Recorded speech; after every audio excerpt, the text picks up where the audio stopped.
is Welsh ASMR 82. Hey, how you doing? In today's video, an ASMR video focusing on geography, we're going to be looking at this lovely book again, the World Book. And I've had even more requests than usual to do a video just in whispers with no soft-spoken, and it's not something that I do very often because I much prefer soft-spoken to watch myself and to make, but I like to do things differently every now and again. So this video is going to be whispered. I hope you enjoy it. Thank you for all the comments on my previous video. The first video in this series was very popular, and I asked you to leave a comment and suggest a country. So thank you for doing that, and I've read them all, and I think I know who I'm going to do today. But if you want to do the same and leave a comment for the third video, if I don't do it today, suggest your country in a comment. We're going to start off with Canada today. Okay, so Canada is here one of the largest countries, political boundaries in the world. Someone mentioned, or quite a few mentioned, that Alaska wasn't included in the USA last week. Yeah, they forgot it, look. How weird.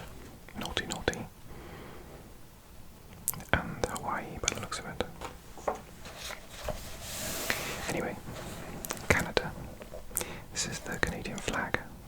Key facts. Capital, Ottawa. Official languages, English and French. Currency is the Canadian dollar. Population 37.7 million. And area of land 9 million square kilometers.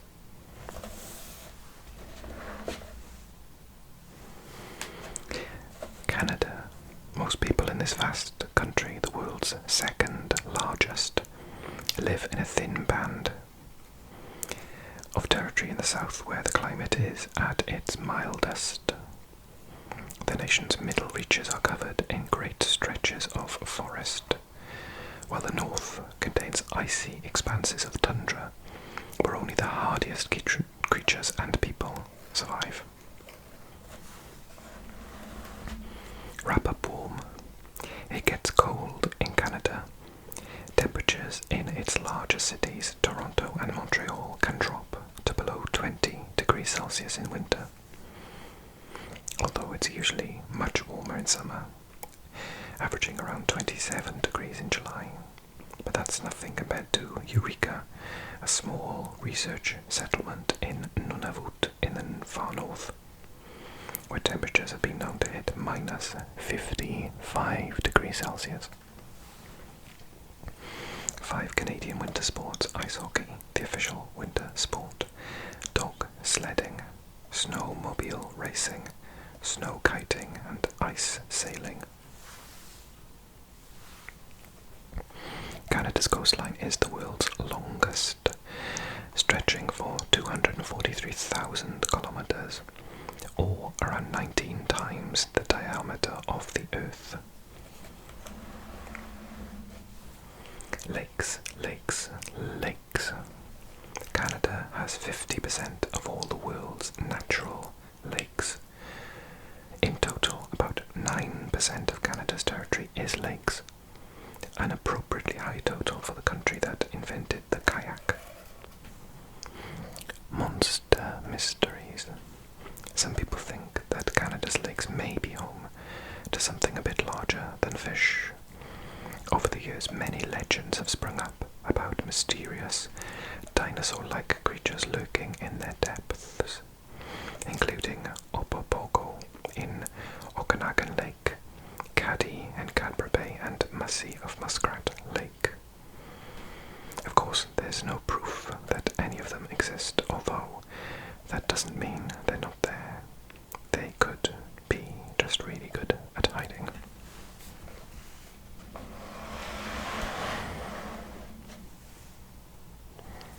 Niagara Falls, Canada's southeast border, is marked by the tumbling waters of Niagara Falls, one of the country's most popular tourist attractions. Around 3.2 million litres of water travel over the falls every second, along with the occasional person.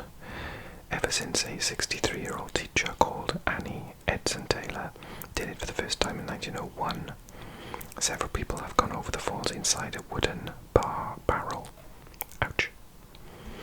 The land border between Canada and the USA is the world's longest, stretching for 8,893 kilometers.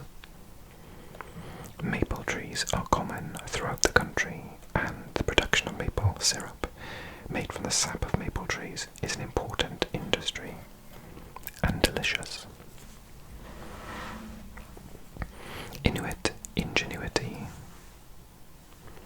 The Inuit people have lived in the far north of Canada for around 1,000 years.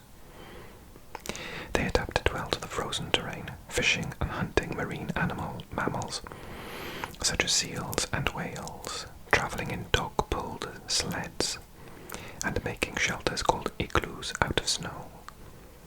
Today, the Inuit people live in modern houses and drive modern vehicles, but they still maintain many other of their traditions.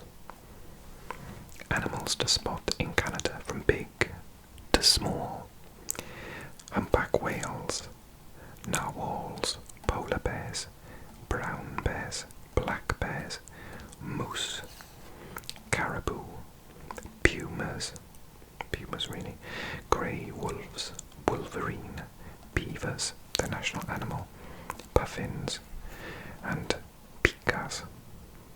Is this a pika? Okay, so that's our contribution from North America.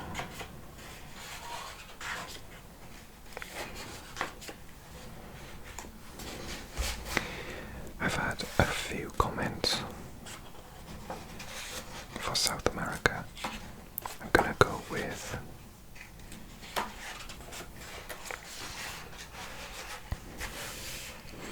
Peru. Thank you for your comment suggesting it.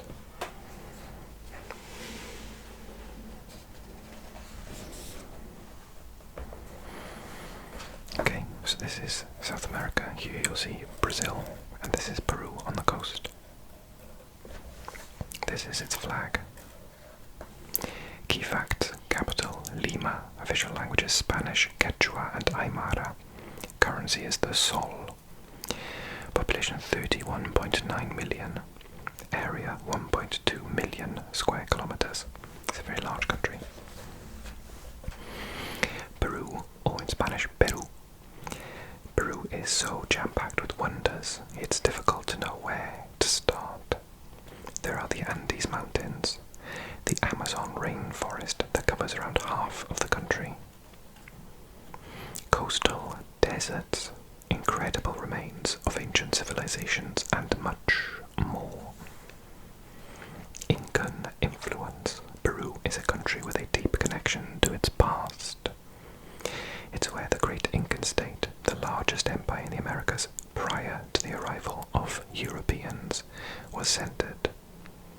Today, around a quarter of the population are indigenous, while over half have mixed ancestry. Al toque, common Peruvian expression meaning straight away. I speak Spanish and that would make no sense to me. The potato was first cultivated in Peru, from where it spread around the world once it had been discovered and exported by Spanish invaders. Today the country grows more than 3,500 varieties. I can only name about 4. Nazca lines. Around 2,000 years ago, the local Nazca people created a series of giant pictures in the desert, some as large as 370 meters. They mainly depict animals such as hummingbirds, spiders, and monkeys. Nobody knows exactly why they were created, but it's presumed they played a part in the Nazca belief system, perhaps as messages for deities in the sky. Peru's national dish is ceviche, raw fish cured in lime juice. Sounds delicious. Machu Picchu, somewhere I desperately want to visit. In the mid-16th century, many Incan cities, such as the capital, Cusco, were taken over and rebuilt by the Spanish. One hilltop settlement, however, escaped detection. Probably built as an estate for an Incan emperor, Machu Picchu was abandoned shortly after the Spanish invasion, but it remained unknown to the outside world until being rediscovered by the American historian Hiram Bingham in 1911. Today it is one of the continent's most popular tourist attractions. That is Peru. Okay, so on to Europe. We looked at Wales last time.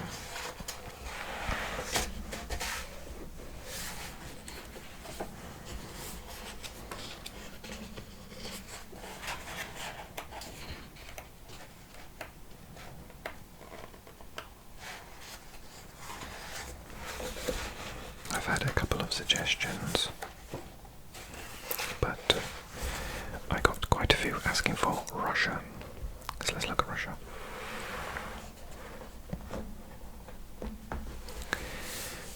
That's the massive country of Russia here. Its flag. Capital is Moscow. Official language Russian. Currency the Russian ruble. Population 141 million. Area 16.3 million square kilometers. Europe's highest mountain is Russia's Mount Elbrus, standing at 5,642 meters above sea level. Countries don't come any bigger than Russia. More than twice as large as the USA. It stretches across 11 time zones and 2 continents. As you'd expect, it's a place of endless variety with packed cities, epic empty landscapes of rolling plains called steppes, and frozen snowy forests where wildlife reigns supreme. Lake District. Russia has about 100,000 rivers, as well as the 2 largest lakes in Europe, the Ladoga and Onega.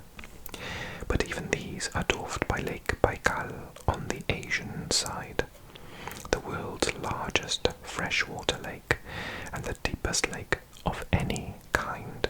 It contains about 20% of all the world's non-frozen freshwater. Super trains. Perhaps unsurprisingly, the world's largest country is the location of the world's longest passenger railway service. Trains run from the capital, Moscow, to the port of Vladivostok in the far east of the country, a distance of 9,258 kilometers, or almost a quarter of the way around the planet. It takes 7 days to complete the whole journey. Giant domes. The country is famed for its distinctive architecture. Many of its buildings are topped with round, onion-shaped domes, painted in bright colours. One of the country's most visited sites, the domes of St. Basil's Cathedral in Moscow, have supposedly been arranged to resemble the shape of a bonfire. Wildlife. Arctic foxes, Baikal seals, bearded vultures, brown bears, grey wolves, imperial eagles, lynx, polar bears,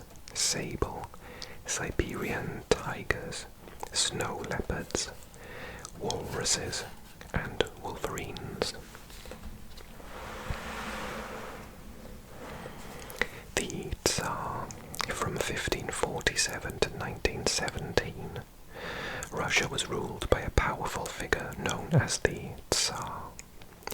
The first was Ivan IV, also known as Ivan the Terrible because of the cruelty of his reign. The last was Nicholas II, who was overthrown in World War I. I read somewhere that the word Tsar comes from the Latin word for Caesar. The last two Tsars commissioned the Russian jeweler Peter Karl Fabergé to create elaborate Easter eggs made of gold and precious stones. Each of the remaining eggs are worth millions of dollars. Russia occupies 1/10 of all the Earth's land, one inside the other. Matryoshkas, also known as Russian dolls or nesting dolls, are sets of wooden carvings that fit one inside the other, and are one of the country's most popular souvenirs. I have one on a shelf just over there. First created in 1890, the figures typically depict a woman in traditional Russian dress. However, there are many different types in the shape of animals, politicians, pop stars, and more. St. Petersburg, the world's northernmost big city. St. Petersburg was founded by the Tsar Peter the Great in 1703. He had several large and lavish buildings erected, including the Winter Palace, which became the official residence of the Tsar. Today it houses the Hermitage Museum, or Hermitage, one of the world's largest museums. The Ural Mountains, which run north to south through the center of Russia, are usually regarded as marking the boundary between Europe and Asia. Female rulers. Uniquely among the great powers of the time, Russia was ruled by several women in the 18th century, including Catherine, 1725 to 27, Anna Ioannovna, Anna Ioannovna, 1730 to 40, Anna Leopoldovna, 1740 to 41, and Elizabeth, 1741 to 62.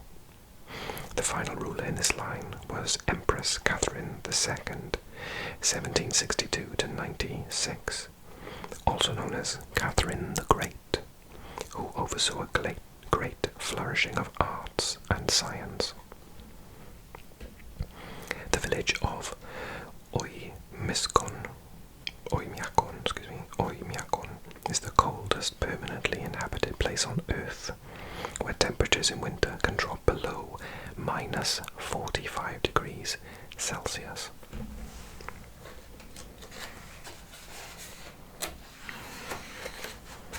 Okay, let's look at Africa then.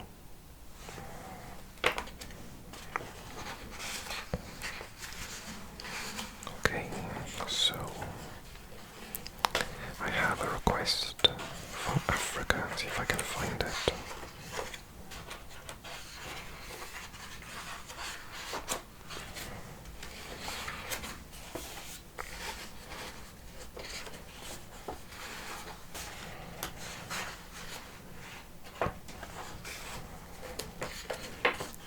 You can see that they're going clockwise. There we are, Togo. Thank you for your suggestion. This is Togo here. This is West Africa. Nigeria is here. This is Mali. This is its flag. Key facts: capital Lomé, official language French, currency West African CFA franc, population 8.6 million, area 54,000 square kilometers.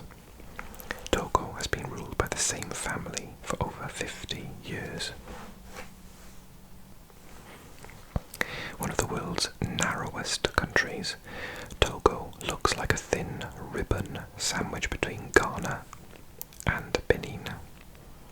It is just 160 kilometers across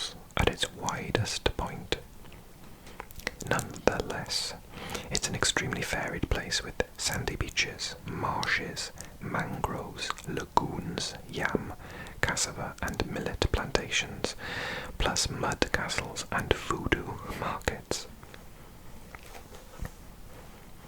Vodun, the ancient religion, known elsewhere as voodoo and locally as Vodun, has its origins in this part of the world. It is still practiced by around a third of the population. Vodun is centered on the belief that the world and everything in it are controlled by spirits. These are worshipped via a range of rituals, often involving singing and dancing. Vodun markets are common in Togo, selling animal skulls that can be crushed up to create potions which ward off evil spirits. Mud fortresses. Stretching into neighbouring Benin, the Kutamaku region is home to some remarkable architecture, the work of the local Patamariba people. Houses called takienta are made of mud and grass, with towers and pointed turrets that make them look a little like medieval European castles. A symbol of Togo, the houses have become a UNESCO World Heritage Site. The former president, Gnassingbé Eyadema, who ruled from 1967 to 2005, had a comic book written about him in which he appears as a superhero. He also ordered all civil servants to wear a watch on which his face would appear every 30 seconds. Togolese dishes. Aplo, bread made with fermented corn or maize flour. Fufu, dough made from pounded cassava and plantains. Kokonte, stew made with dried cassava, often served with peanuts. That's a contribution from Africa then.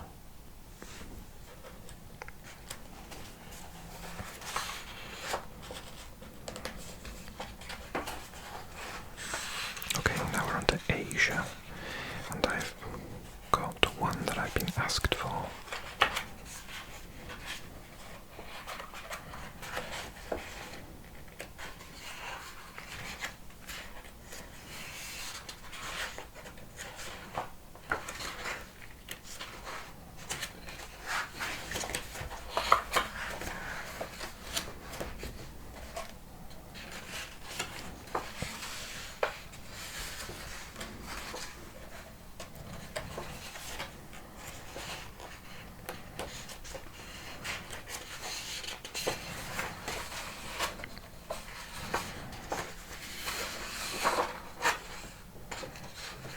I seem to have missed it.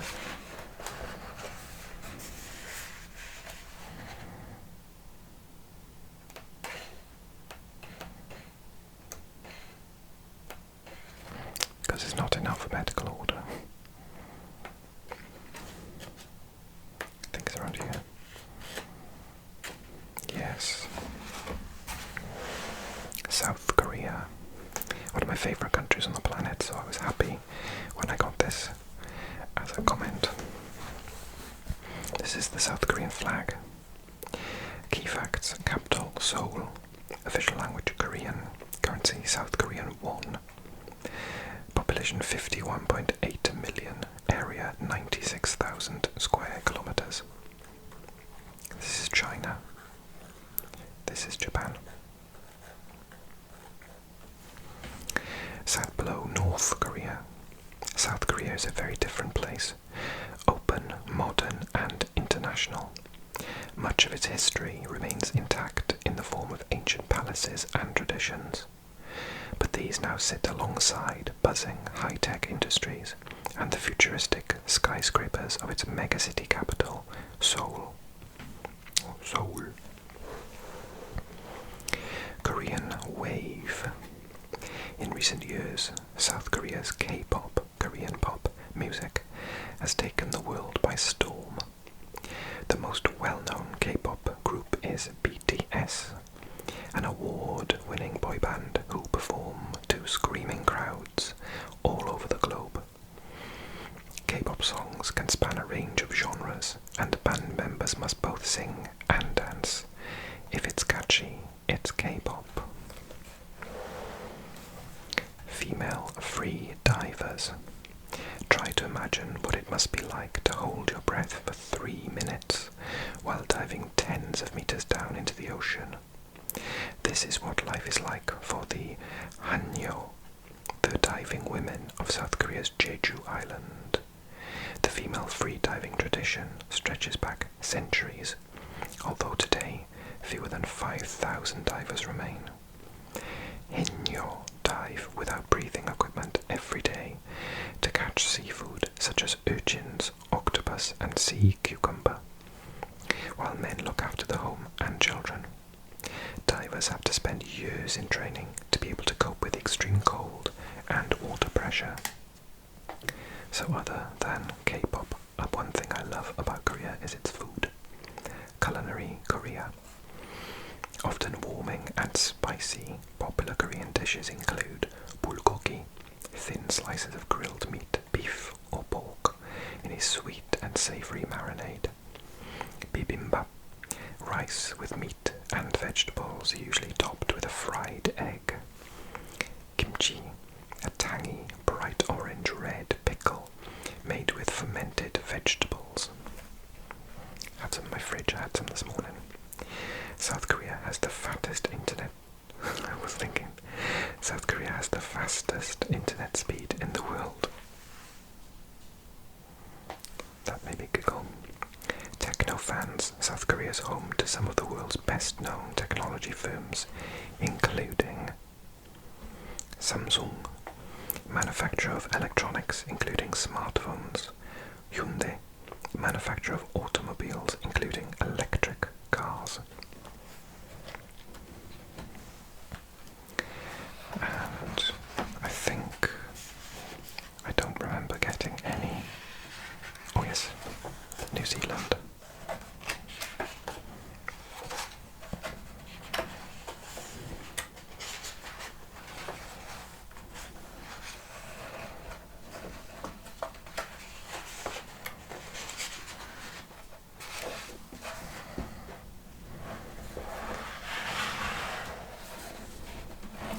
One of my favourite countries that I've visited on the planet.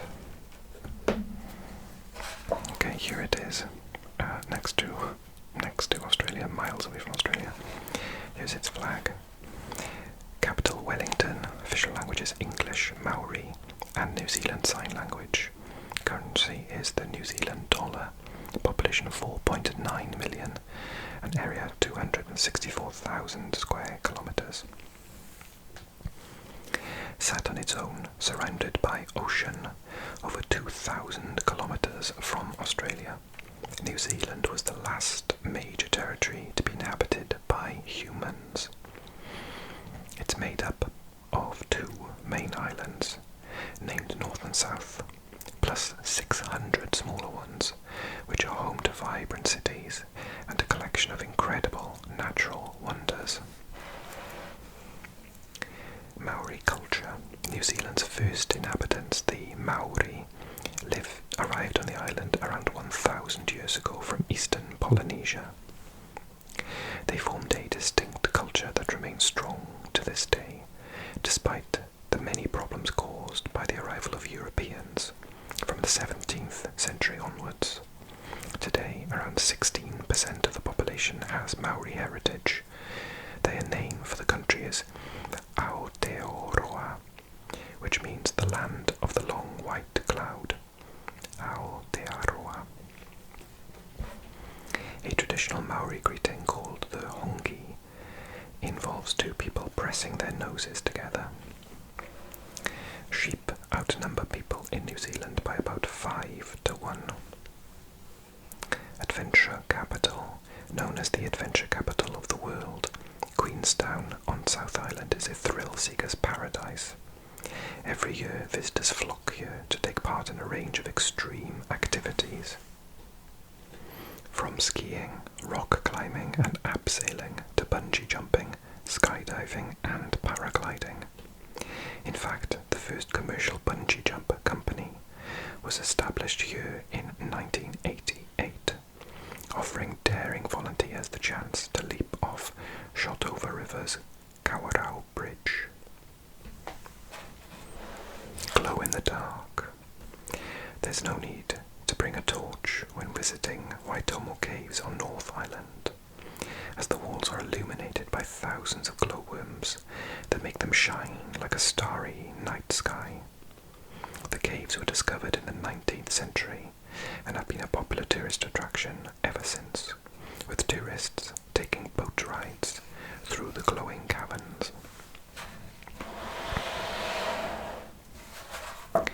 The mysterious Moeraki boulders are a collection of almost perfectly spherical rocks on Koekoe Beach in South Island. Nobody knows how the stones formed, but geologists believe they may be 60 million years old. Rugby routine. New Zealanders love one sport above all others, rugby union. Seemingly the whole country comes together to support the national men's team, known as the All Blacks.